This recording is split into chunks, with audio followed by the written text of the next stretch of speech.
দিবস পালন করি। এ মাসেও আমাদের সেই রকম আজ পড়েছে সেই 14 শুক্রবার, আজকে আমরা সুপুষ্টি দিবস পালন করছি।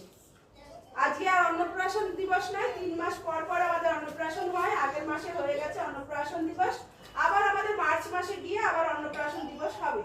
তাই জন্য আজকে সুপুষ্টি দিবস। সুপুষ্টি মানে হচ্ছে শরীরে আমাদের মানে কতটা পুষ্টি দরকার এবং কোন খাদ্যে কোন রকম পুষ্টি গুণ আছে সেগুলো মায়েদের কাছে শেয়ার করা, সচেতন করা মায়েদেরকে।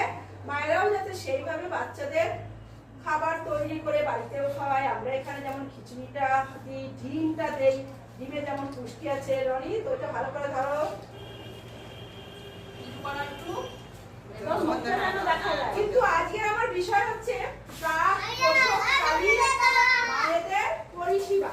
হ্যাঁ, প্রাক প্রসবকালীন স্বাস্থ্য পরীক্ষা। প্রাক প্রসবকালীন স্বাস্থ্য পরীক্ষা যখন প্রাক মানে কি, মানে প্রসব হওয়ার আগে, প্রসব যখন হয়ে যায় তখন আগে, প্রাক মানে আগে।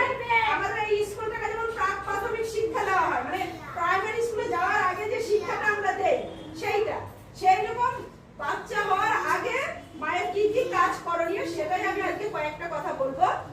যেমন ধরো আমাদের 3 মাস হলেই তাদের কাজ করতে হবে। আমাদের অঙ্গনওয়াড়ি স্কুলে আমরা জানবো, আমরা তাদের খাতায় নাম এন্ট্রি করবো, তাদের আমরা খাবার দেবো।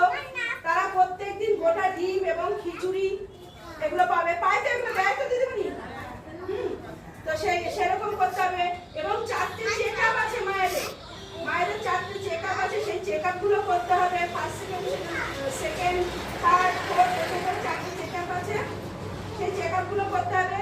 তাছাড়াও হেলথ সেন্টারে যা দিদিমণি আছে, আশা এবং অঙ্গনওয়াড়ি আশা এবং এএনএম দিদিরা আছে,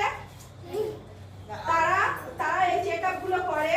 আমরা হয়তো মায়েদেরকে বলে দেই তোমার এখন 3rd চেক আপের সময় হয়েছে, তোমার 4th চেক আপের সময় হয়েছে, তোমাকে করাতে হবে, সেগুলো আমরা বলে দিই।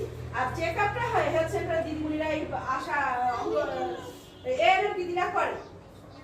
তো আর বিভিন্ন টেস্ট হয়, মানে বাচ্চা হওয়ার আগে বিভিন্ন টেস্ট হয়, যেমন সুগার, প্রেশার এগুলো দেখে নেওয়া হয়, কাট করার সময় দেখে নেওয়া হয়। তাছাড়াও হিমোগ্লোবিন চেক করা